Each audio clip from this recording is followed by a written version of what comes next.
Good morning everyone. Audio का बता दीजिएगा।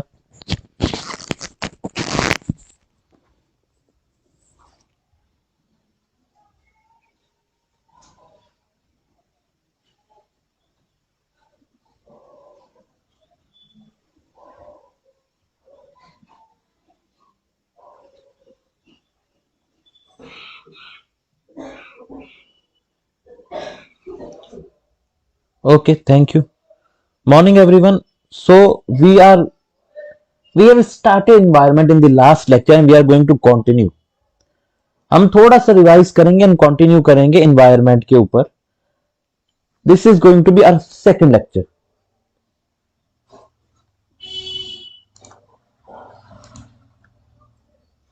Good morning everyone. एनवायरनमेंट के बारे में हमने बात की थी, एनवायरनमेंट के बारे में हमने डिस्कस किया था।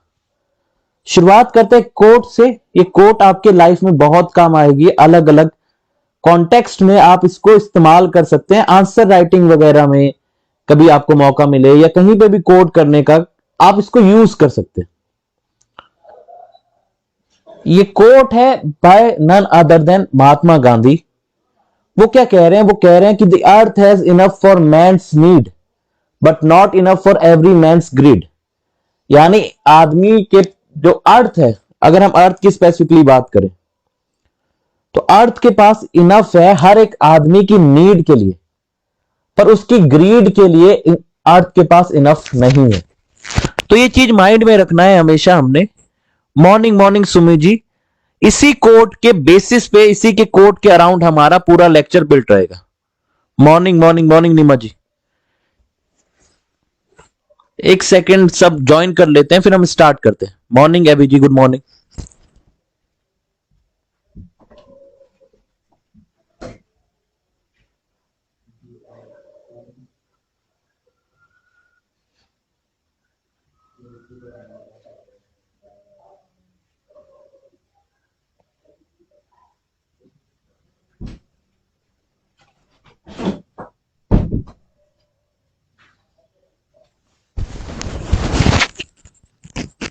Okay, good morning everyone. हम स्टार्ट करते हैं। सबसे पहले आप लोग ये बताइए, जो लास्ट लेक्चर मैंने पढ़ाया है उसमें किसी को कोई भी डाउट है तो प्लीज पूछ लीजिए।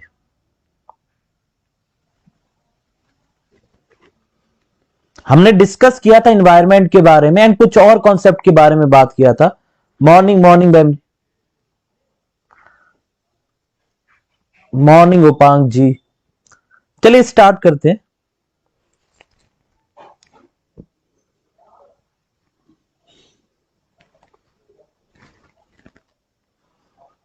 जी पीडीएफ मिलेगा। पीडीएफ अभी एक टॉपिक कंप्लीट हो जाए उसके बाद पीडीएफ देंगे, ताकि उसमें सारी चीजें कवर हो सके आपकी। तो लेट दिस टॉपिक फिनिश, उसके बाद सारा आपको पीडीएफ मिलेगा। पीडीएफ के बिना कैसे पढ़ पाएंगे आप लोग? पीडीएफ तो जरूरी है। चलिए स्टार्ट करते हैं। एनवायरनमेंट की डेफिनेशन मैंने बताई थी। एनवायरनमेंट सारी चीजें जो हमारे सराउंड में है उनको आप कलेक्टिवली कह सकते हैं एनवायरनमेंट। वो सारी चीजें जो हमको सराउंड करती है और इंपैक्ट करती है, अफेक्ट करती है ऑर्गेनिज्म को, उसको एनवायरनमेंट कह सकते हैं। दूसरे तरीके से मैंने बताया था एनवायरनमेंट कहते हैं sum total of water, air, land और इन सब के बीच के इंटर रिलेशनशिप को। तो ये आपका कॉन्सेप्ट है एनवायरनमेंट का। देन मैंने बात की थी एटमॉस्फेरिक साइंस की, मेट्रोलॉजी की, क्लाइमेटोलॉजी की एंड एरोनॉमी की। ये कुछ साइंसेज हैं जो एटमॉस्फेयर या वेदर या किसी और फील्ड से, जो कि आपके एनवायरनमेंट से एसोसिएटेड है। क्लाइमेटोलॉजी क्लाइमेट को डील करते हुए, मेट्रोलॉजी वेदर फोरकास्टिंग को फोकस में रखते हुए स्टडी जो की जाती है। देन आपकी एटमॉस्फेरिक साइंसेस जो आपकी अर्थ के एटमॉस्फेयर और उसके बाकी इनर वर्किंग फिजिकल प्रोसेसेस के ऊपर जो स्टडी की जाती है। एंड एरोनॉमी वो स्टडी है जो अर्थ के ऊपर के एटमॉस्फेयर की जाती है। जॉन जी एक टॉपिक फिनिश हो जाने दीजिए। ये पूरा जो टॉपिक है एक कॉन्टिन्यूस टॉपिक है, तो जब ये फिनिश हो जाएगा इसके नोट्स मिल जाएंगे। हाइड्रोस्फीयर जैसे ही फिनिश होगा इसका नोट्स आपको मैं प्रोवाइड करा दूंगा, क्योंकि बहुत सारी नई नई चीजें ऐड होती रहती हैं जब तक टॉपिक पूरा फिनिश ना हो। इसलिए वो कंप्लीट नोट तभी आपको मिल पाएंगे जब ये एक टॉपिक यानी हमारा जो कंपोनेंट ऑफ इकोसिस्टम या एनवायरमेंट है, जब वो फिनिश होगा आपको उसके नोट्स मिल जाएंगे ऐप में। देन मैंने बात की थी silent spring by Rachel Carson. ये वो बुक है जिसने इंपॉर्टेंट रोल प्ले किया in the fight in the struggle against use of pesticide, और एक इन्वायरमेंट एक्टिविज्म स्टार्ट हुआ पूरी दुनिया के लेवल पे। देन इन्वायरमेंट और उसके कंपोनेंट की बात की थी। देखिए ये होता है एक्चुअली में इन्वायरमेंट, आप इस तरीके से समझ सकते हैं कि हाइड्रोस्फीयर है, एटमॉस्फेयर है, लिथोस्फीयर है, इन तीनों को आप सम अप करेंगे, इसी को आप इन्वायरमेंट कह सकते हैं। यानी everything that surrounds us is environment. Joy ji ये सबके लिए इन्वायरमेंट सबको काम आने वाला है।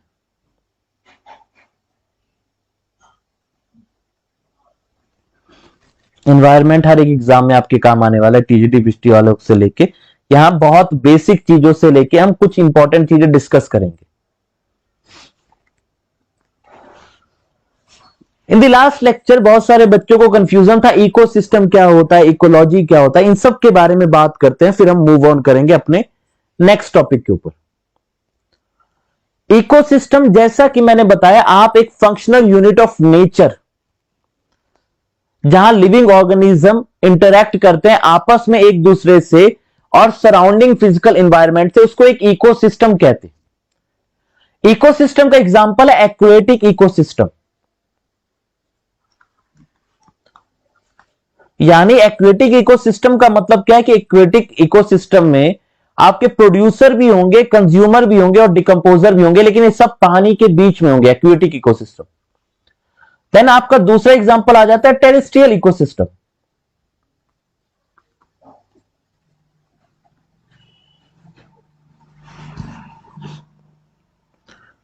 टेरेस्ट्रियल इकोसिस्टम यानी जो जमीन पे इकोसिस्टम है, जहां पे आपके प्रोड्यूसर, कंज्यूमर और डिकंपोजर सब होंगे। अब सवाल यह आता है कि अगर टेरेस्ट्रियल इकोसिस्टम की बात करें तो यहां प्रोड्यूसर होते हैं प्लांट्स।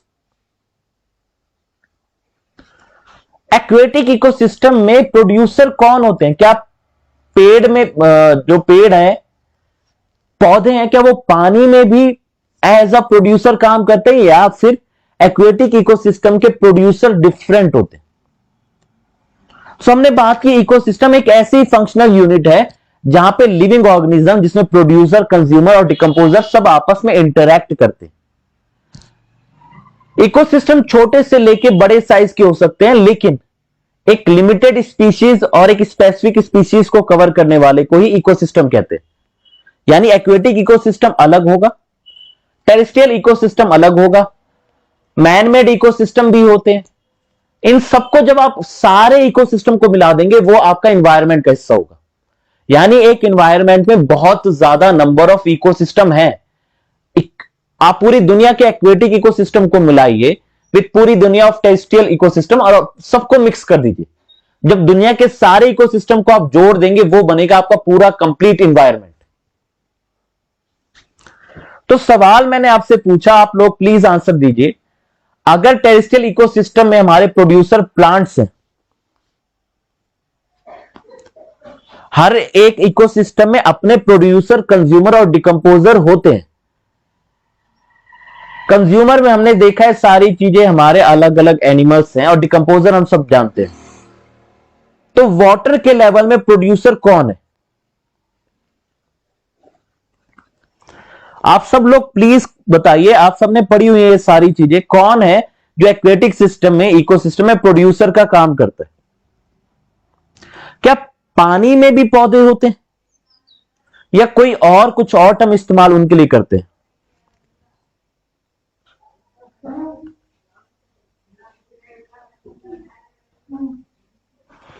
बताइए, अटेम्प्ट करिए। Okay, aquatic plants, that is the most safest answer जो आप लोग दे सकते हैं।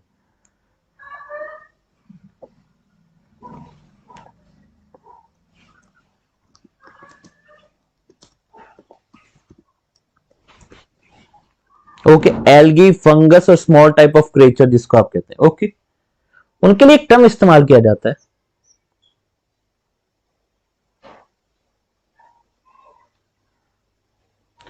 जिनको कहते हैं फाइटोप्लैंक्टन। ये माइक्रो एल्गी है, एल्गी का तरीका होता है। उसके अलावा एल्गी है, ओशियन कोरल रीफ है, ये सारी चीजें हैं जो मेन प्रोड्यूसर है ओशियन के इकोसिस्टम के या एक्वेटिक इकोसिस्टम में। तो ये टर्म इस्तेमाल करेगी फाइटोप्लैंक्टन।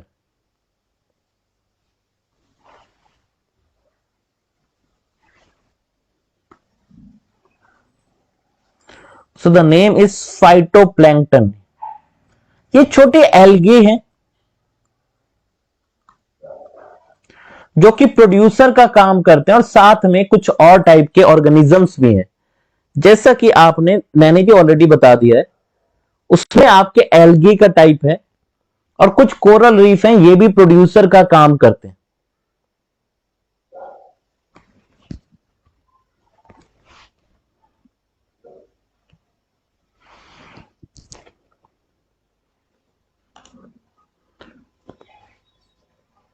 अब हर एक इकोसिस्टम में बायोटिक और अबायोटिक कंपोनेंट न्यूट्रिएंट साइकिल और एनर्जी फ्लो से रिलेटेड है।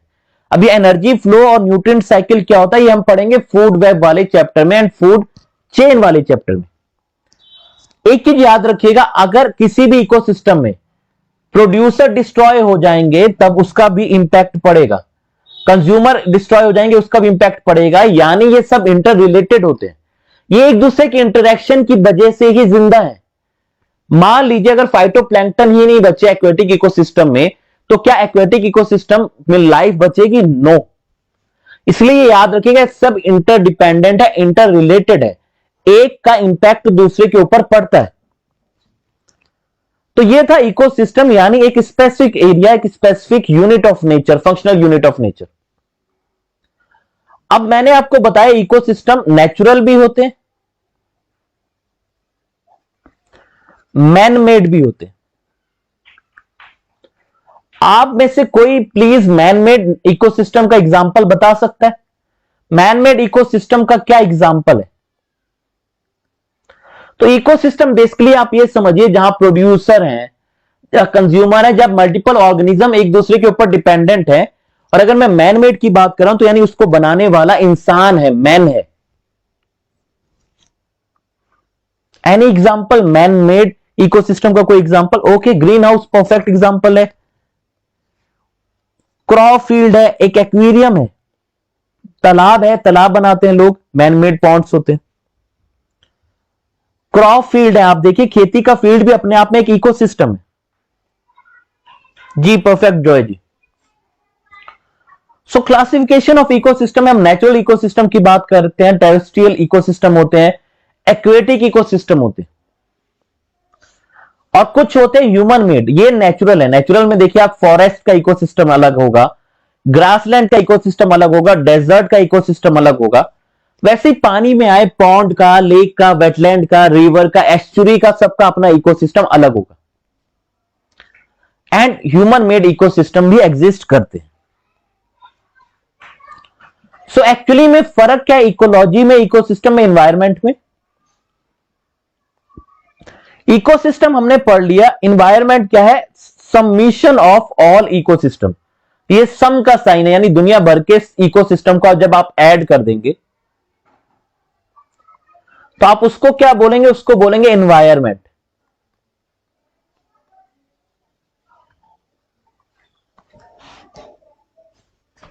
इकोसिस्टम में एक चीज याद रखिएगा, यहां पे एक लिविंग क्रिएचर, लिविंग साइकिल होने का बहुत जरूरी है।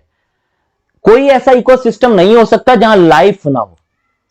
तो इकोसिस्टम में लाइफ होना बहुत जरूरी है, लेकिन एनवायरमेंट में बहुत सारी ऐसे अलग अलग आपको डोमेन मिलेंगे जहां विदाउट लाइफ भी पॉसिबिलिटी है। तो इकोसिस्टम हम मोस्टली उन्हीं जगहों की बात करते हैं जहां पे लाइफ एग्जिस्ट करती है। एंड इकोलॉजी इन्हीं के बीच के इंटरेक्शन है जो ऑर्गेनिजम्स के बीच में होता है, या उनकी सराउंडिंग्स के बीच में जो इंटरेक्शन हो रहा है, इसी की स्टडी को कहते हैं इकोलॉजी। तो ये जो तीन आपके टर्म्स थे जिसमें आपको बहुत सबको डाउट था, वो मैंने आज क्लियर कर दिया। इसके अलावा एक और टर्म होता है जिसको हम कहते हैं हैबिटेट। तो हैबिटेट का मतलब है जहां कोई ऑर्गेनिज्म रहता है उसको आप हैबिटेट कहते हैं। जैसे फॉर एग्जांपल जानवर का अलग हैबिटेट होता है, लॉयन में अलग हैबिटेट होगा, टाइगर का अपना अलग हैबिटेट होगा, यानी क्या स्पेसिफिकल एरिया है किसी का। एक हैबिटेट में मल्टीपल ऑर्गेनिज्म भी रह सकते हैं, पर जैसे मैं बोलूं कि टाइगर का हैबिटेट क्या है, तो वो फॉरेस्ट है, उस फॉरेस्ट में और बहुत सारे ऑर्गेनिज्म रह सकते हैं। तो हैबिटेट यानी किसी इंडिविजुअल ऑर्गेनिज्म का कितना एरिया है, किसी एड्रेस क्या है किसी ऑर्गेनिज्म के रहने का, वो उसका हैबिटेट कहलाता है। क्लियर है जी यहां तक?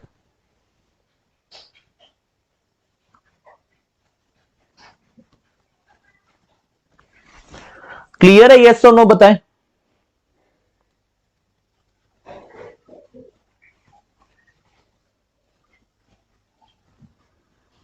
तो इन टर्म्स में कंफ्यूज मत करिएगा, बहुत बेसिक टर्म्स हैं, बहुत सिंप्लीफाइड तरीके से मैंने आपको समझाया। देन हमने बात की थी अर्थ के कंपोनेंट की, बायोटिक फैक्टर की, बायोटिक फैक्टर की। बायोटिक यानी लिविंग फैक्टर, अबायोटिक यानी non living factor.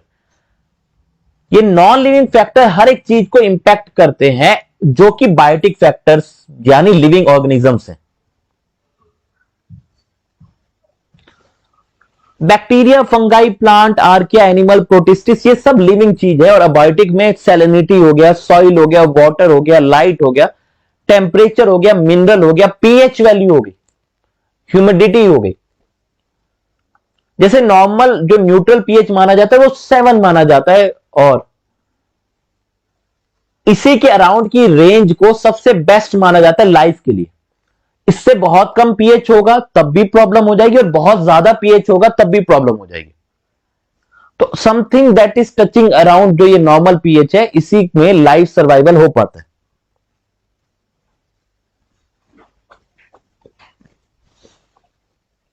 Then biotic, abiotic, consumer, producer, decomposer हमने बात की थी। अबायोटिक कंपोनेंट की हम बात कर चुके थे। एडिफिक एंड क्लाइमेटिक फैक्टर हम डिस्कस कर चुके थे। एडिफिक फैक्टर जो कि सॉइल के फैक्टर्स है, और क्लाइमेटिक फैक्टर वो फैक्टर है जो सॉइल के फैक्टर्स को छोड़ के बाकी बचे हुए फैक्टर्स है। देन मैंने बात की थी कुछ मिसलेनियस टर्म्स की। इस मिसलेनियस टर्म्स में हमने डिस्कस किए थे स्टेनोथर्मल, यूरी थर्मल, स्टेनोहेलाइन, यूरी हेलाइन, यूरेशियस, स्टेनोशियस। इसमें एक चीज याद रखिएगा, जिस टर्म्स के आगे लगा होगा स्टेनो, और दूसरे कुछ टर्म्स के आगे लगा होगा यूरी, स्टेनो का मतलब होता है नैरो रेंज।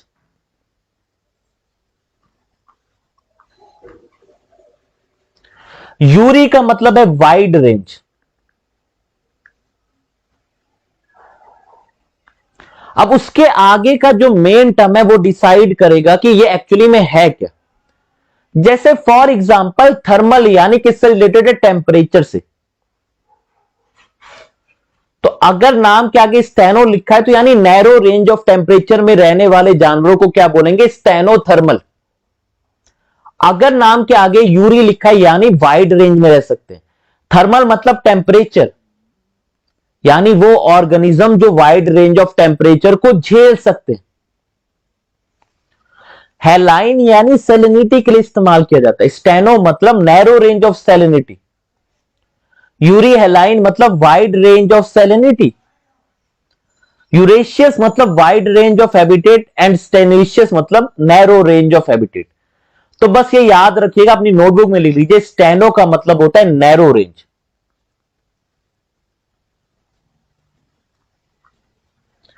आप लोगों ने एक पोस्ट सुना होगा स्टेनोग्राफर।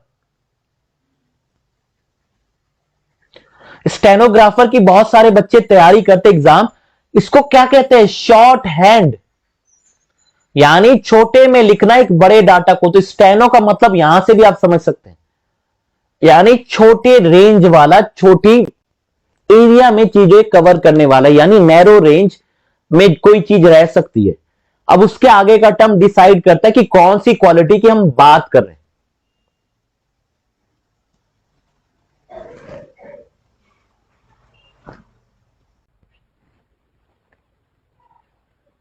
क्लियर है जी? तो इस कॉन्सेप्ट को हमेशा माइंड में रखिएगा। स्टेनो मतलब होता है नैरो रेंज, ये अपनी नोटबुक में नोट्स के जस्ट ऊपर लिख लीजिए। एंड वन मोर थिंग, मेरी क्लास में बिना नोटबुक लिए बिना पेन लिए प्लीज मत बैठा करिए, अगर कोई बैठता भी है तो, क्योंकि बहुत सारे ऐसे शॉर्ट पॉइंट्स होते हैं जो मैं क्लास के बीच में बताता हूं जो आपके काम आएंगे बाद में इन फ्यूचर। क्लियर है जी ये टर्म? ओके, परफेक्ट मार्क्स जी। तो ये आपको लाइफ में काम आएगा, स्टेनो मतलब नैरो रेंज। अब कुछ क्वेश्चन है जो हमने पोर्शन पढ़ा है, उस पे 3-4 क्वेश्चन है। ये क्वेश्चन इसलिए है ताकि आपको एक आइडिया मिल सके किस टाइप के क्वेश्चन आते हैं। अगर किसी की भी स्क्रीन ब्लर है तो प्लीज वीडियो की क्वालिटी बढ़ा लीजिएगा। क्वालिटी बढ़ाने के लिए वीडियो पे टैप करिएगा, सेटिंग पे जाइएगा, क्वालिटी पे क्लिक करिएगा, देन एडवांस सेक्शन पे जाके 720 पिक्सल सिलेक्ट कर लीजिएगा। आपकी क्वालिटी वीडियो की क्लियर हो जाएगी और आपको क्वेश्चन विजिबल हो जाएंगे। इस क्वेश्चन का आंसर क्या होगा? साइलेंट स्प्रिंग के राइटर कौन है? ये किताब जिसने पूरा चेंज कर दिया था regarding the study of environment, इन्होंने पेस्टिसाइड के खिलाफ लिखी थी ये किताब। राइटर कौन है?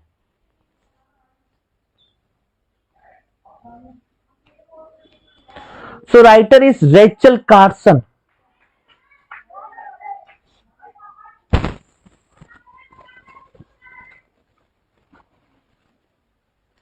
क्वेश्चन नंबर 2 को देखिए, यह भी एक बहुत सिंपल टाइप का क्वेश्चन है जो पूछा गया है। यह पूछा गया 2020 में यूपीपीसीएस के प्री में। तो अगर यूपीपीसीएस के प्री में पूछा जा सकता है तो किसी और एग्जाम में भी पूछा जा सकता है। इसका आंसर क्या होगा? हम एनवायरनमेंट की अलग अलग कैटेगरीज की बात करते हैं, इनमें से कौन सी कैटेगरी नहीं है? नॉट है, ये नॉट पे ध्यान रखिएगा। Operational environment, physical environment, cultural environment या डी बायोलॉजिकल एनवायरनमेंट?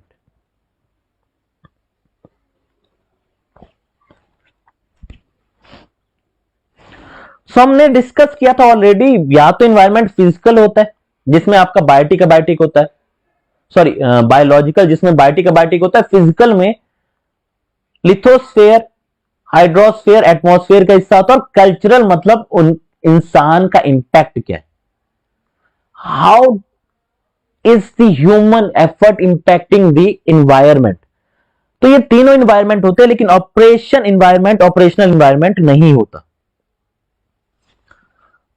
मर्सल जी तुक्का अभी मार लीजिए, जितने मर्जी है मार लीजिए, बस एग्जाम में ध्यान से पढ़िएगा और ध्यान से मार्क करिएगा। So the answer will be A, operational environment. एक और क्वेश्चन है, क्वेश्चन नंबर 3, बहुत ज्यादा इजी क्वेश्चन है और ये टर्म बहुत ज्यादा मल्टीपल यूज में आता है। इस क्वेश्चन को ध्यान से पढ़िए और बताने की कोशिश करिए कि क्या टर्म इस्तेमाल करेंगे हम इसके लिए।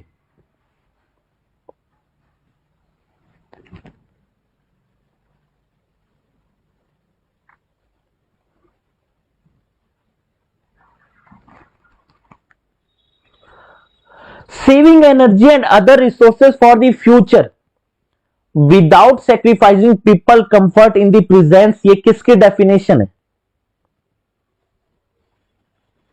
ये ह्यूमन डेवलपमेंट की, इकोनॉमिक ग्रोथ की, सस्टेनेबल डेवलपमेंट की, या इकोनॉमिक डेवलपमेंट, किसकी डेफिनेशन है?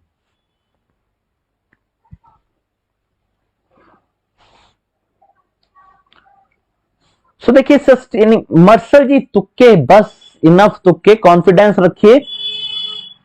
ये सब टर्म्स हमने सुने हुए, answer is C, sustainable development. इस पे बहुत इंपॉर्टेंट टॉपिक हम डिस्कस करेंगे, सस्टेनेबल डेवलपमेंट गोल और मिलेनियल डेवलपमेंट गोल, और ये पेरिस पीस कॉन्फ्रेंस क्या होता है, ये सारी चीजें इसी का हिस्सा है, सस्टेनेबल डेवलपमेंट से कहीं ना कहीं रिलेटेड है। देन क्वेश्चन नंबर 4 है जिसपे हमने डिस्कस भी किया, अब इसको ध्यान से पढ़िएगा। वो ऑर्गेनिज्म जो एक नैरो रेंज ऑफ टेम्परेचर तक ही रिस्ट्रिक्टेड है, उनको क्या कहेंगे? स्टेनोथर्मल, एंडोथर्मल, एक्टोथर्मल या यूरीथर्मल?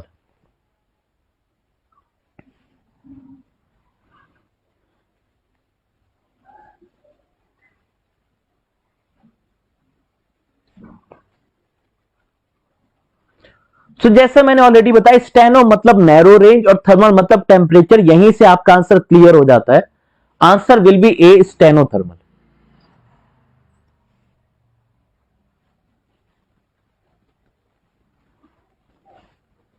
जी परफेक्ट। अब हम बात करेंगे फिजिकल कंपोनेंट की, जिनको हम अबायोटिक फैक्टर भी कहते हैं, जिसमें आपका वाटर आता है, सॉइल आता है और क्लाइमेट आता है। जी अभी पढ़ा है, लेकिन आप इसको याद रख लीजिए इस तरीके से जैसा मैंने बताया।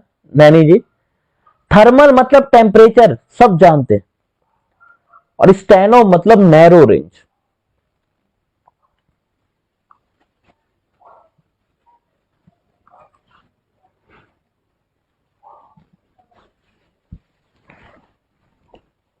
सो अब हम बात करने वाले एटमॉस्फेयर की। एटमॉस्फेयर यानी वो लेयर ऑफ गैस है जो हमारे आसपास हमको सराउंड करती है, हम उसको कहते हैं एटमॉस्फेयर। एटमॉस्फेयर में मेनली आपकी जो गैसेज है, यानी लेयर ऑफ गैस है जो हमको सराउंड करिए, उसको एटमॉस्फेयर कह रहे हो। मेजॉरिटी जो गैसेज है वो नाइट्रोजन, ऑक्सीजन, कार्बन डाइऑक्साइड और एक और गैस होती है जिसको हम कहते हैं आर्गन, जो कि नोबल गैस है, इनर्ट गैस है। इसके अलावा भी बहुत सारी और गैसेस होती है, लेकिन उनका परसेंटेज बहुत ज्यादा माइन्यूट है। ये अगर आप इन चारों को ही मिलाएंगे तो ये लगभग 99.8 या 9 के आसपास ये हो जाता है। बाकी सारी गैसेस का परसेंटेज बहुत कम है, और उन्हीं को हमने डिस्कस करना है, और इसके रिलेटेड क्वेश्चन क्या क्या पूछे जा सकते हैं हमने उसको डिस्कस करना है। तो हम बात करते हैं कि एटमॉस्फेयर वो है जो हमारे आसपास गैसेस है। अब गैसेस की बात करें तो गैसेस कौन कौन सी हैं? नाइट्रोजन है 78%। प्लांट वगैरह सब नाइट्रोजन रिलीज करते हैं, और इवन बहुत सारे प्लांट्स होते हैं जो नाइट्रोजन फिक्सेशन भी करते हैं, क्योंकि अर्थ को भी नाइट्रोजन चाहिए होता है। तो एटमॉस्फेयर में सबसे ज्यादा अमाउंट में प्रेजेंट है नाइट्रोजन, 78%। उसके बाद है ऑक्सीजन। परसेंटेज वाइज हम बात करें, और फिर आता है कार्बन डाइऑक्साइड, एंड आर्गन है 90.96% के आसपास। अगर कई जगह 0.93 भी लिखा रहता है, कई जगह ये 78 की जगह 79% भी लिखा रहता है, ये ध्यान रखिएगा। मोस्टली आपको 78% देखने को मिलेगा, ऑक्सीजन 21%, और ये बाकी सारी गैसेस है। अब गैसेस में आप देखिए कौन कौन सी गैसेस हैं। Nitrogen, oxygen, argon, then CO2। बाकी ज्यादातर इनर्ट गैसेस है, और साथ में हाइड्रोजन है, नियॉन, हीलियम, क्रिप्टन, जेनॉन, और साथ में H2। इनके बाकी सबके आप प्रपोर्शन देखेंगे, परसेंटेज देखेंगे, बहुत लेस है। क्लियर है इतना पोर्शन? एटमॉस्फेरिक कंपोजिशन में कंफ्यूजन तो नहीं करेंगे? यस और नो बताएं।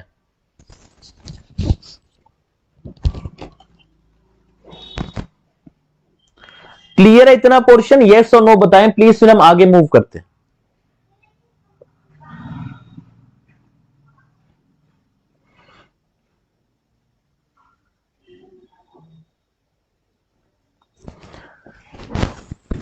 जॉय जी, थोड़ा सा केमिस्ट्री वाले पोर्शन में हमको जाना पड़ेगा। देखिए, इनर्ट गैस सब जानते हैं, जिनके शेल कंप्लीट होते हैं, जो रिएक्टिव नहीं होते। ठीक है जी। इनर्ट गैसेस अगर आप जानते होंगे 2882, और उसके अलावा जो उनके शेल का स्ट्रक्चर होता है, बहुत ज्यादा हम डेप्थ में नहीं जाएंगे। पर इनर्ट गैसेस जो नॉन रिएक्टिव गैसेस होती है, ठीक है जी, जिनके शेल कंप्लीट है, सब लोग जानते हैं इनर्ट गैसेस के बारे में।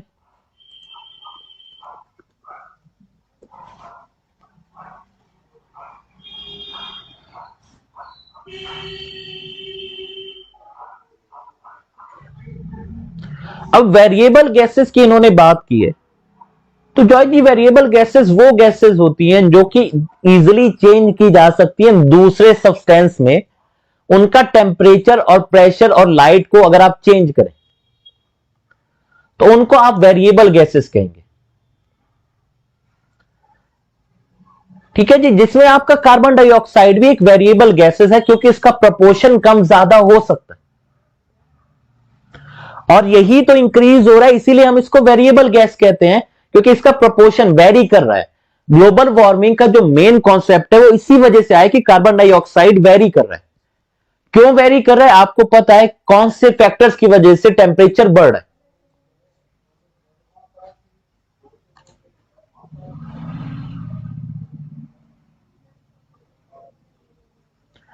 उसके अलावा आप ओजोन की बात करते हैं या वाटर वेपर की बात करते हैं, ये भी आपकी उसी कैटेगरी में आते हैं क्योंकि अलग अलग लेयर पे वेरी भी करते हैं और इनका प्रोपोर्शन इंपैक्ट किया जा सकता है बाकी फैक्टर्स को चेंज करके।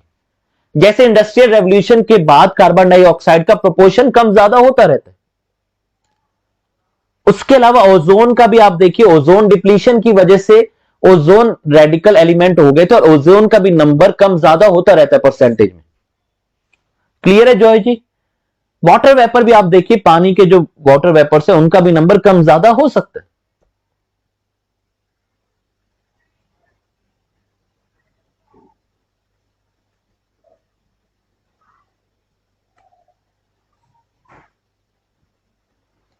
तो ये सब याद रखिएगा जो इन्होंने बोला है वेरिएबल गैसेस, तीन गैसेस को आप वेरिएबल गैसेस में डाल सकते हैं जिसमें आपकी CO2 आता है, देन वाटर वेपर आता है, ओजोन आता है। हेलो सर, क्लास में हूं, थोड़ी देर बाद बात करता हूं।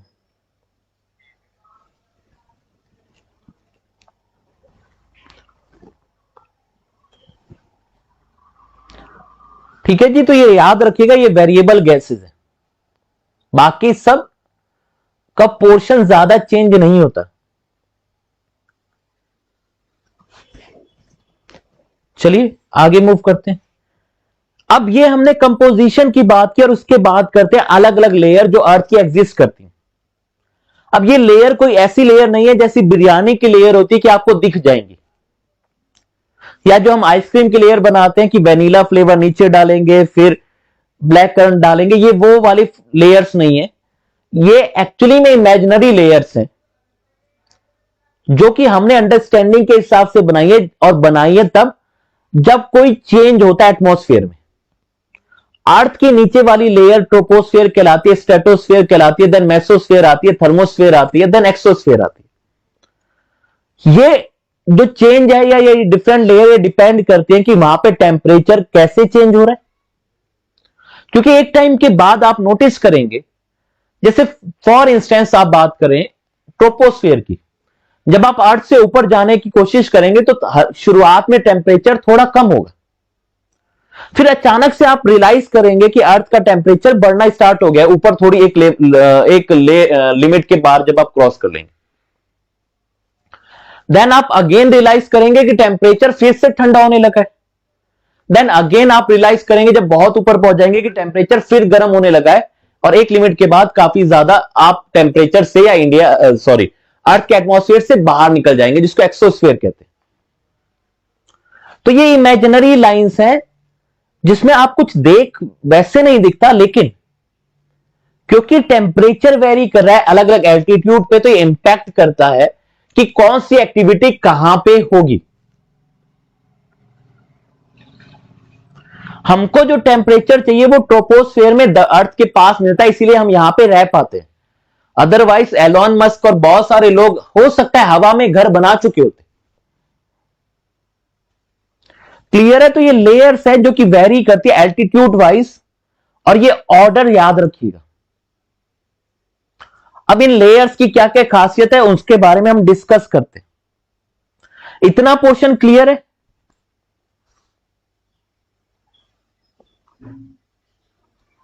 ये विजिबल लेयर नहीं है, ये इमेजिनरी लेयर्स है, एक एल्टीट्यूड सेट कर दी गई है। वो भी स्टडी और रिसर्च करने के बाद जब पता चला कि इस टेम्परेचर का यहां डिक्रीज होता है या डेंसिटी कम ज्यादा होती है, उसके अकॉर्डिंग ये लेयर्स बनाई गई। इसलिए आप देखेंगे ये लेयर्स फिक्स लेयर नहीं है।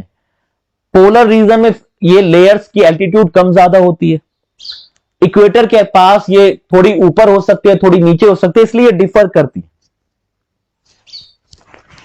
अब हम जहां रहते हैं हमारे पास वाला एरिया है वो है ट्रोपोस्फेयर। ये सबसे नीचे वाली अर्थ की एटमॉस्फेयर की लेयर है। सरफेस ऑफ अर्थ से स्टार्ट होती है और ये जाती है 8 किलोमीटर पोल्स तक, और इक्वेटर में 18 किलोमीटर तक जाती है, बिकॉज यहां पे हॉट कन्वेक्शन करंट चल रहा होता है इक्वेटर के पास, जो कि गैसेस को ऊपर मूव करता रहता है। और ये स्पेसिफिक टेम्परेचर जो इस रेंज में मेंटेन है वो इसी वजह से मेंटेन है क्योंकि अर्थ के पास गैसेस का, जो अर्थ के ऊपर वाली लेयर है वहां पे गैसेस का कॉम्बिनेशन एक परफेक्ट रेशियो में बैलेंस्ड है, जो कि हेल्प करता है इंसान के सर्वाइवल में या ग्रोथ में। इसलिए याद रखिएगा पोल्स में ये 8 किलोमीटर तक रहता है, एक रफ रेंज है, और इक्वेटर में 18 किलोमीटर तक।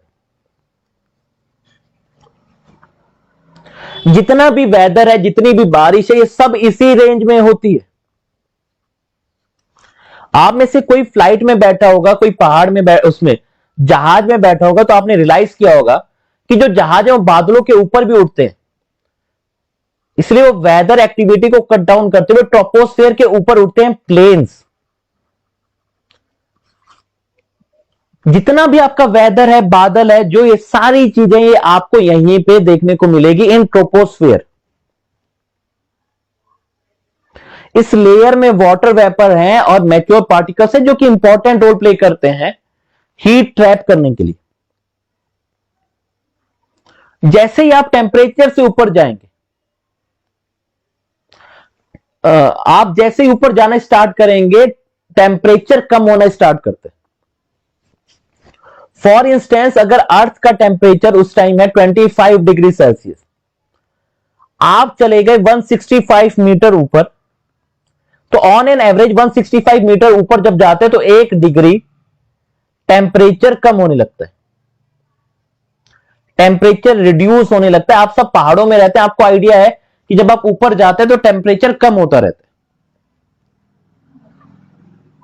है। इसको बोला जाता है नॉर्मल लैप्स रेट।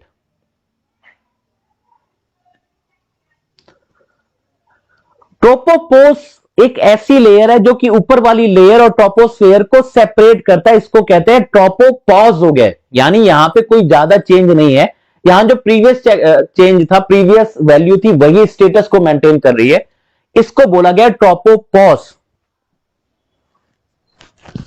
तो ट्रोपोस्फेयर में के बाद आती है स्ट्रेटोस्फेयर। ये 50 किलोमीटर की हाइट तक जा सकती है और यहां पे वाटर वेपर का नंबर कम होता जाता है।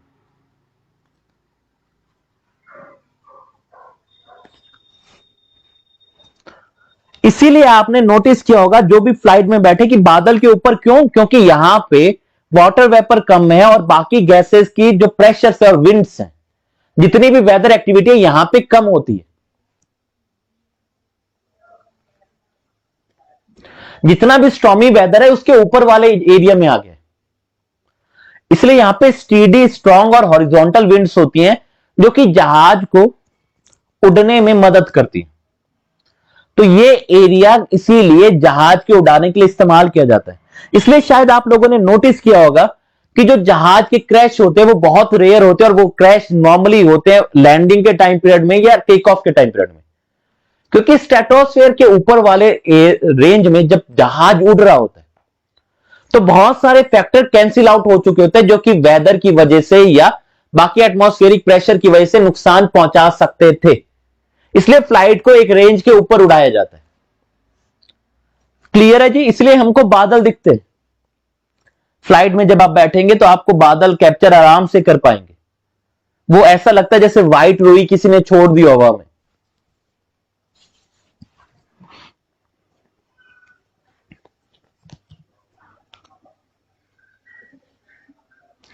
क्लियर है? अब आपसे कोई पूछेगा तो बता पाएंगे कि कौन सी लेयर ऑफ अर्थ में फ्लाइट उड़ती हैं और क्यों उड़ती हैं?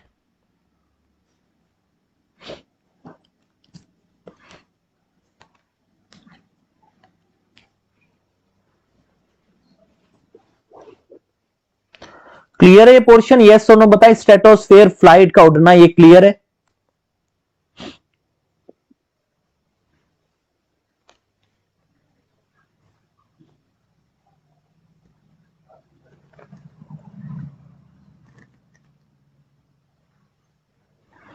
मर्सल जी एयरप्लेन में कोई नहीं, उम्मीद करते हैं जल्दी आप एरोप्लेन में बैठेंगे। मैं गया हूं, मैं अपना एक्सपीरियंस आपको वही बता रहा था।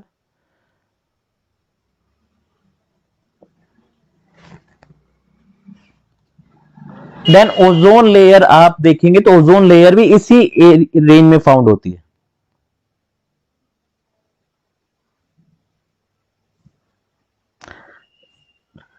स्ट्रेटोपॉज जो कि स्ट्रेटोस्फेयर और मेसोस्फेयर को सेपरेट करता है, वो इन दोनों को सेपरेट करने वाली रेंज को स्ट्रेटोपॉज कहते हैं।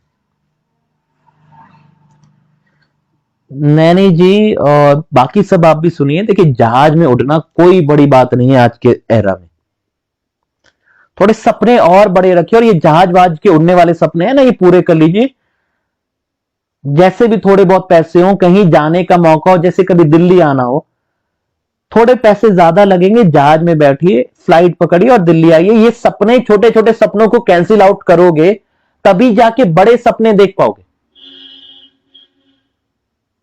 इसीलिए ये जो जहाज में बैठना है, या जितने भी ऐसे सपने हैं कि एक 5 स्टार होटल में खाना खाना है, जब पैसे मिल जाए पॉकेट में उसको फुलफिल कर लो। ये कभी भी पैसे की वेस्टेज नहीं होगी, ट्रस्ट मी, बिकॉज फिर आपके लिए वो नॉर्मल हो जाएगा और आपके सपने बड़े होते जाएंगे। आपको इन सारी चीजों से इंस्पिरेशन मिलने लग जाएगी।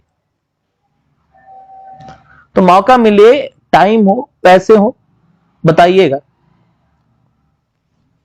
पैसे थोड़े बहुत कम हो तो भी बता दीजिएगा, हम स्पॉन्सर कर देंगे।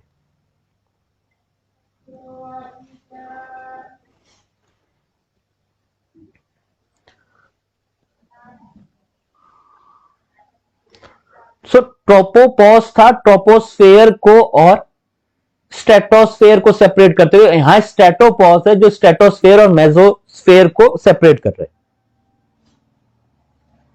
इस रेंज में, इस वाले लेयर में आपको ओजोन मिलती है, याद रखिएगा।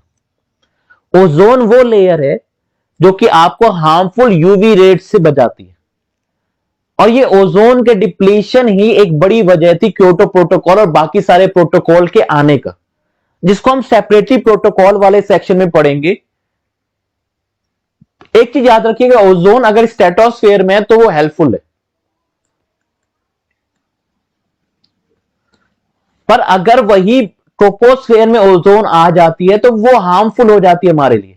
वो यूवी रेडिएशन को ब्लॉक नहीं करती, रादर देन बहुत सारे और हार्मफुल इंपैक्ट देती है, क्योंकि हमको ट्रोपोस्फेयर में ऑक्सीजन की जरूरत है, और ओजोन है O3 का मॉलिक्यूल, वो किसी भी रिएक्शन से बनेगा तो ऑक्सीजन से ही बनेगा। अब बात करते हैं मेसोस्फेयर की बात। एक सवाल पूछा जाता है कि इनमें से सबसे ठंडी लेयर कौन सी है, तो याद रखिएगा कोल्डेस्ट लेयर ऑफ जो आती है एटमॉस्फेयर की, वो है मेसोस्फेयर।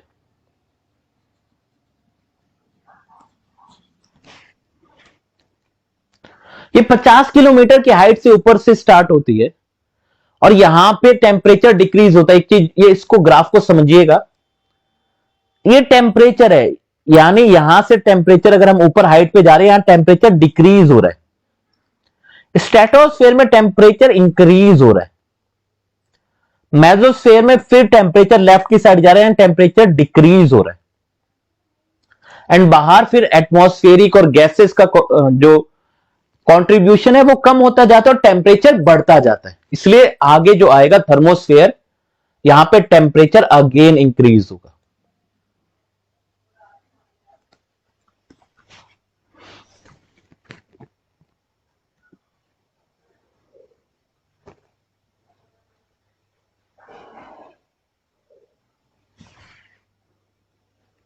ये 50 किलोमीटर से 80 किलोमीटर की रेंज में मेसोस्फेयर जाता है। अगर आप 80 किलोमीटर की हाइट में जाएंगे तो टेम्परेचर 100 डिग्री सेल्सियस तक हो जाता है, ठंडा बहुत हो जाता है। मार्वल की मूवी वगैरह देखी होंगी आपने, जब एक रेंज से ऊपर जाते हैं तो ये ठंडा हो जाता है, बहुत ज्यादा ठंडा। ये ऐसा है जहां पे मेट्रोर्स बर्न हो जाते हैं इस लेयर में। और मेसोस्फेयर और थर्मोस्फेयर को सेपरेट करने वाली लेयर को मेसोपॉज कहते हैं। तो यहां पे मेट्योर्स बर्न होते हैं और ये कोल्डेस्ट है। ये दो चीजें आपने याद रखनी है।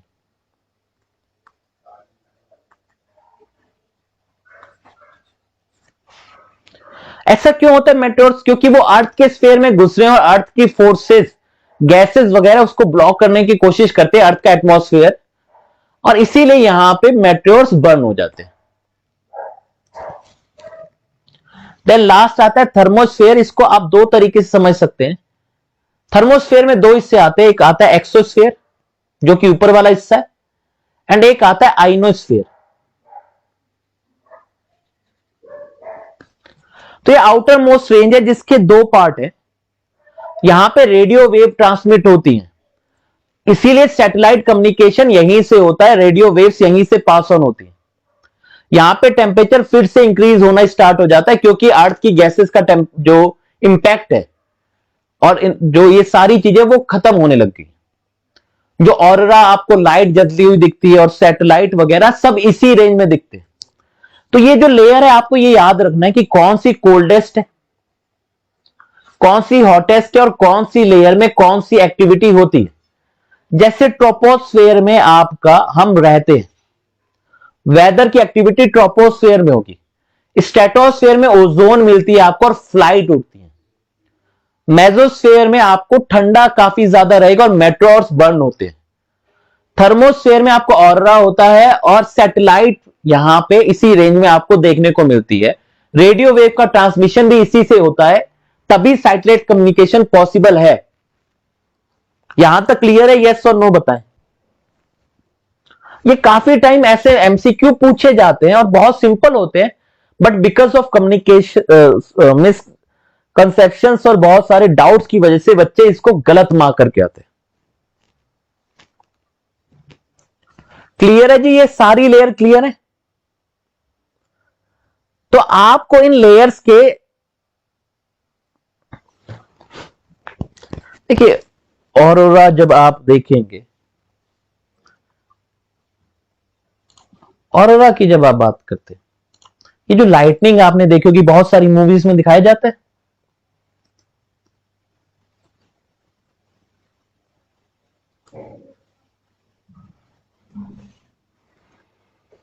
ये नेचुरल लाइट जो आपको चमक दिखती है अर्थ एटमॉस्फेयर में, ये बहुत हाई एल्टीट्यूड में आर्कटिक या एंटार्क्टिक रीजन में देखा जाता है।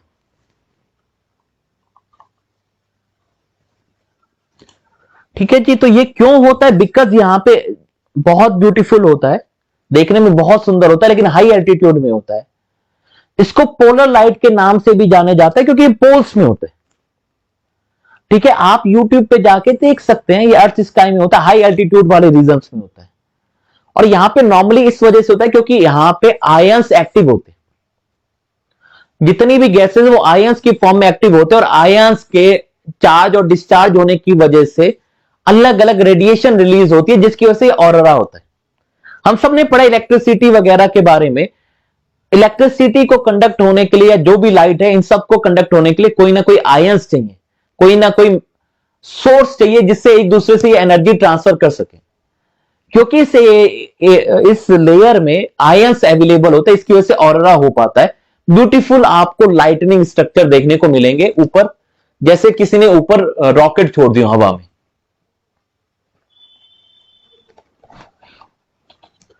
तो ये मैग्नेटोस्फेयर के डिस्टर्बेंस की वजह से होता है और ये सोलर विंड की वजह से कॉज होता है नॉर्मली।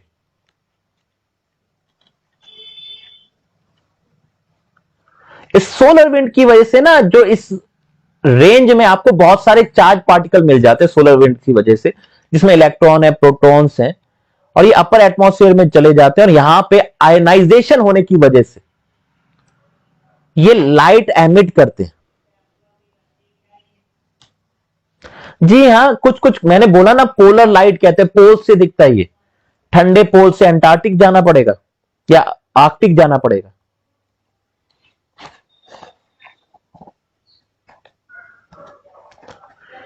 क्लियर है? सोलर विंड की वजह से जो ये पार्टिकल्स हैं, वो जो गैसेस के पार्टिकल हैं, वो इलेक्ट्रॉन प्रोटॉन में सेपरेट हो जाते हैं और वो एनर्जी को स्टोर करने के बाद रिलीज करते हैं और रिलीज करते हैं in the form of light. इसी की वजह से ये ऑरास बनते हैं। क्लियर है? इसको बेसिक तरीके से ऐसे ही समझ लीजिए, बहुत ज्यादा डेप्थ में हम नहीं जाएंगे, क्योंकि बहुत सारा डेप्थ में हम जाएंगे तो ये सिलेबस बहुत ज्यादा डेप्थ में चलता जाएगा, और ये केमिस्ट्री और इन सबके टॉपिक्स में हम इतना ज्यादा फोकस नहीं कर सकते।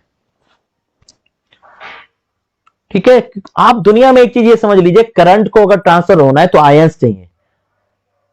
कोई भी चीज को ले जाने वाले कोई तो पार्टिकल चाहिए।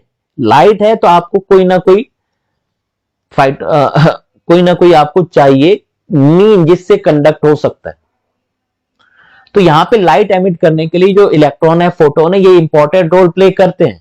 और इलेक्ट्रॉन फोटोन बनते कैसे? सोलर विंड की वजह से। बस इतना याद रखिएगा। ये स्पाइरल तरीके से भी दिख सकता है, कर्टेन यानी पर्दे के रूप में भी दिख सकते हैं, अलग अलग पैटर्न बनते हैं इनके। बाकी अगर किसी को आइडिया ना हो कैसा दिखता है तो प्लीज गूगल कर लीजिएगा, आपको आइडिया हो जाएगा। थर्मोस्फेयर की दो रेंज में आता है। आइनोस्फेयर, यहां पे इलेक्ट्रिकली चार्ज पार्टिकल मिलते हैं जिनको आयंस कहते हैं। और यहां पे कॉस्मिक और सोलर रेडिएशन, इनकी वजह से पूरी रेंज आयोनाइज्ड हो चुकी है, आयंस से फुलफिल हो चुकी है। आयंस है यहां पे आयोनाइज्ड हो चुकी है because of solar radiation and cosmic radiation. इसकी हाइट है 80 से लेकर 400 किलोमीटर ऊपर तक। एंड लास्ट है एक्सोस्फीयर, ये आउटर मोस्ट लेयर है। यहां से मॉलिक्यूल और एटम स्पेस में एस्केप कर जाते हैं। तो ये थर्मोस्फेयर लगभग 10,000 किलोमीटर तक ऊपर ये जाता है। उसके बाद आप स्पेस में जो चीजें जाती है वो इसी को क्रॉस करके जाती है, इसको कहते हैं एक्सोस्फेयर। ये आउटर मोस्ट लेयर है अर्थ के एटमॉस्फेयर की। जितना मैंने बताया इसमें किसी को डाउट है तो प्लीज पूछ लीजिए, फिर हम आगे कैरी फॉरवर्ड करते हैं।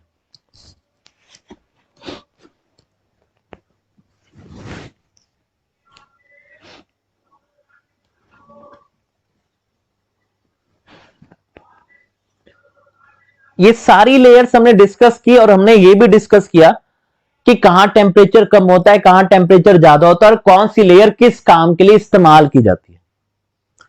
इसमें किसी को भी कोई डाउट है तो प्लीज पूछ लीजिए।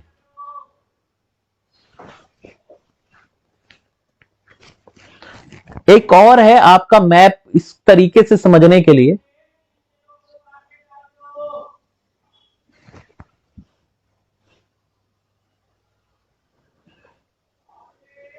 बस यहां पे थोड़ा सा एक चीज याद रखिएगा, यहां पे टेम्परेचर -100 डिग्री तक जा सकता है, मेसोपॉज तक। बाकी ये आपके चार्ट काम आएगा, आपको ये समझने के लिए आपको काफी मदद करेगा कि कौन सी लेयर में क्या क्या होता है। तो एयरक्राफ्ट आप देखिए ट्रोपोस्फेयर को क्रॉस करते हुए स्ट्रेटोस्फेयर में उड़ रहे हैं, क्लाउड इसके नीचे है। रेडियो साउंड ये जो उड़ते हैं ये ऊपर है स्ट्रेटोस्फेयर में। माउंट एवरेस्ट इसके नीचे है। मेट्रोर्स आपको मेसोस्फेयर में देखने को मिलेंगे। स्पेस क्राफ्ट और सैटेलाइट आपको थर्मोस्फेयर और एक्सोस्फेयर में देखने को मिलेंगे। सबसे जो कोल्डेस्ट लेयर है वो मेसोस्फेयर है, ये याद रखिएगा। और हॉटेस्ट में आपका एक्सोस्फेयर तो है ही। हम जहां रहते हैं वो ट्रोपोस्फेयर है। अलग अलग आप इमेज देखेंगे वहां अलग अलग किलोमीटर की ये रेंज हो सकती है। तो आपको रेंज में बस एक रफ आइडिया होना चाहिए, एग्जैक्ट चीजें ये वेरी करती हैं। अभी हमने बात की एटमॉस्फेयर के कंपोनेंट के बारे में, अब हम बात करते हैं लैंड के कंपोनेंट के बारे में। धरती सुनहरी अंबर नीला, तो अब हम धरती पे आ रहे हैं। सुनहरी धरती पे, अंबर नीला हमने पढ़ लिया।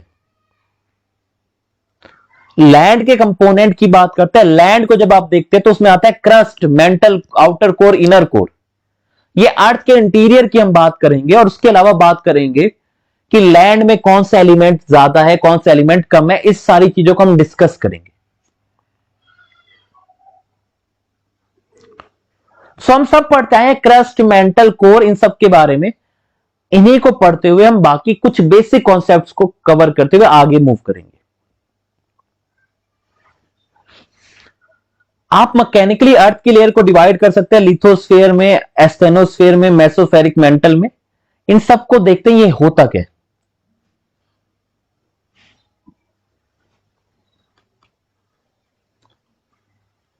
देखिए ये है पूरा अर्थ, अगर आप अर्थ के टुकड़े को निकालेंगे तो इस तरीके से आपको अर्थ दिखेगा। ये ऊपर वाला जो लिथोस्फीयर ऊपर वाला क्रस्ट है, यहां पे हम लोग रहते हैं अर्थ पे, जो लैंड है उसके ऊपर, ये हम लैंड इसको कह लीजिए। जो ये अपर वाला रेंज है क्रस्ट और अपर सॉलिड मेंटल आप कह लीजिए, इसी पे हमारी सारी एक्टिविटी होती है, चाहे वो खेती हो चाहे सब कुछ हो। हम एकदम टॉप लेयर में रहते हैं जो कि क्रस्ट का हिस्सा है। बाकी लेकिन अर्थ के नीचे बहुत सारी चीजें चल रही होती है और बहुत सारे सवाल पूछे जाते हैं। सबसे पहला कॉमन सवाल पूछा जाता है कि अर्थ की अलग अलग लेयर्स को क्या कहते हैं। तो अर्थ की लेयर को याद रखिएगा, हम कहते हैं क्रस्ट, मेंटल, कोर।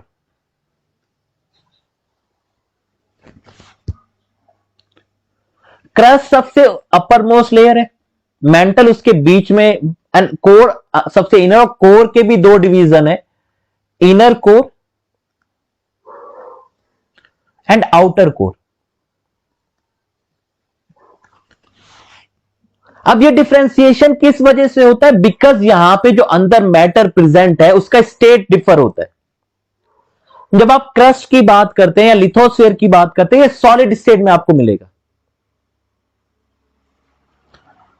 ये आपको सॉलिड स्टेट में मिलेगा।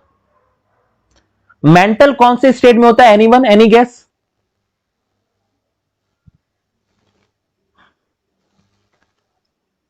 मेंटल कौन से स्टेट में होता है? Anyone, any guess?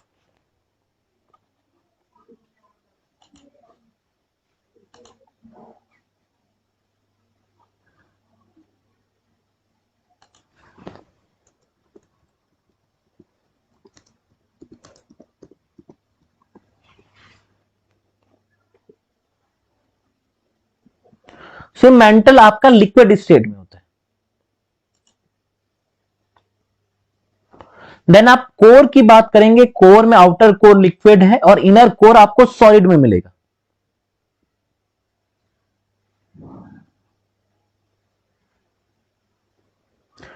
जी हाँ, सेमी लिक्विड, लिक्विड इस तरीके से, जिसको मेंटल को मॉल्टन भी आप कह सकते हैं ना, मॉल्टन जो कहते हैं। तो बेसिकली हम इसको लिक्विड स्टेट में मानते हैं और बाकी आउटर कोर लिक्विड है और इनर कोर सॉलिड है। तो ये अलग अलग स्टेट्स हैं जिसमें अर्थ के अंदर पार्टिकल एग्जिस्ट करते हैं। तो यहां से किस टाइप के सवाल पूछे जा सकते हैं? सवाल पूछा जा सकता है कि कौन सी लेयर का कौन सा स्टेट है। तो याद रखिएगा, आपकी सबसे टॉप मोस्ट लेयर जो आपका क्रस्ट है वो सब सॉलिड है, हम सब जानते हैं, हम मिट्टी के ऊपर रहते हैं, सॉलिड है वो। उसके नीचे मॉल्टन या आप कह सकते हैं लिक्विड स्टेट है। फिर उसके और नीचे जाएंगे तो आउटर कोर है, वो लिक्विड है, और सबसे अंदर जाएंगे वो इनर कोर है, वो सॉलिड है।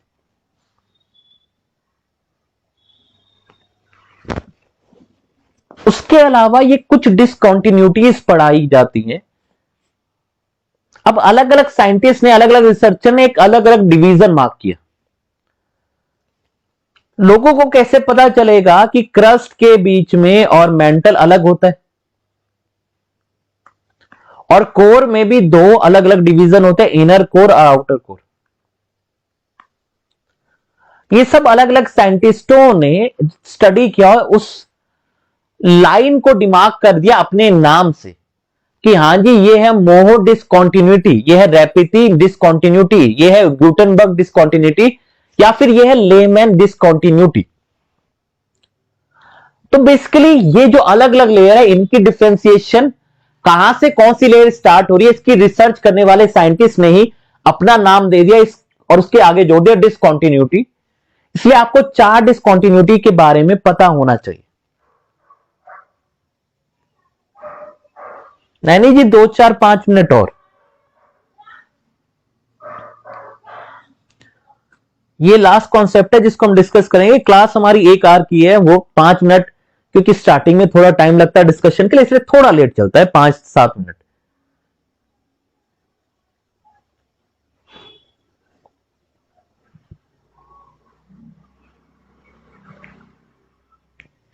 जी हाँ मर्सल जी, परफेक्ट CM RGL के रूप में आप इस्तेमाल इसको याद कर सकते हैं। सबसे नीचे आपकी जो आपको देखने को मिल रही है आउटर और इनर कोर के बीच में, उसको लेमेन कहते हैं। देन ग्यूटेनबर्ग आपको लोअर मेंटल और आउटर कोर में देखने को मिलेगी। रेपेती ये अपर एंड लोअर मेंटल में देखने को मिलेगी, और मोहो डिस्कंटिन्यूटी आपको lower crust and upper mantle, और कॉर्नरोड की बात करें तो अपर एंड लोअर क्रस्ट। तो आपको याद कैसे करना है, आपको सबको दो हिस्सों में बांट देना है, क्रस्ट को अपर हिस्से में, लोअर हिस्से में, मेंटल को भी दो हिस्सों में, अपर एंड लोअर, एंड आपको कोर को भी दो हिस्सों में बांट देना है, इनर एंड आउटर। याद करने का आपको सिंप्लीफाइड तरीका मैं आपको बता देता हूं। सबसे पहले आप क्रस्ट को डिवाइड करेंगे दो हिस्सों में, upper crust and lower crust. Then आप बात करेंगे मेंटल की, मेंटल को भी दो हिस्सों में बात करेंगे, अपर एंड लोअर। एंड लास्ट आप बात करेंगे कोर की, इनर, सॉरी पहले आउटर फिर इनर, और हर एक दो के बीच में आप ये सी, उसके बाद आप एम, और उसके बाद आपका आर जी एल लिख देंगे, आर जी और एल। तो ये आसान तरीका है आपको ये सारों डिसकंटिन्यूटी याद करने का। क्लियर है? इससे बहुत आसान हो जाएगा। एक बार जब आप नाम पढ़ लेते हो, वो नाम आपके माइंड में स्टक कर जाते हैं, और ये निमोनिक्स के रूप से आप इसको याद कर सकते हैं, CMRGL। बनाना कैसे है, कभी अगर सवाल आ भी जाए तो कैसे बनाना है, हर एक को दो हिस्सों में, अपर लोअर और आउटर इनर में डिवाइड कर लेना है। हो जाएगा ये? यस और नो बताएं।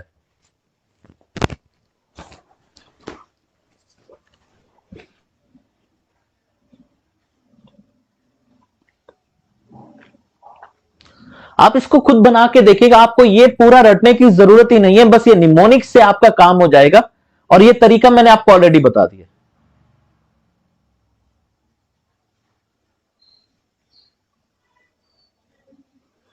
तो इसको एक बार आप बना के देख लीजिएगा, ऐसे टेबल के फॉर्म में आपको ये सब क्लियर दिखेगा, और रटने की बिल्कुल जरूरत नहीं, आप ये याद कर लेंगे ना, तब भी आपका क्वेश्चन एमसीक्यू वाला हो जाएगा।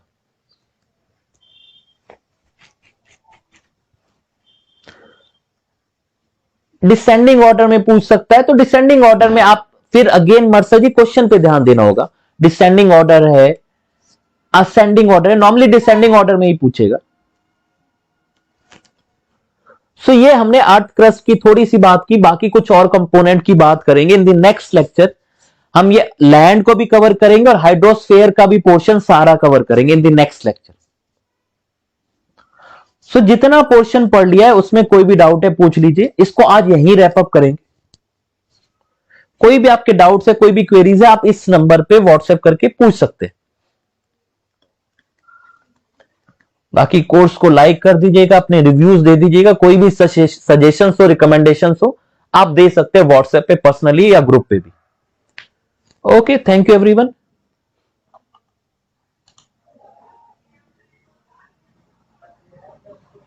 Everyone have a nice day. See you in the next lecture.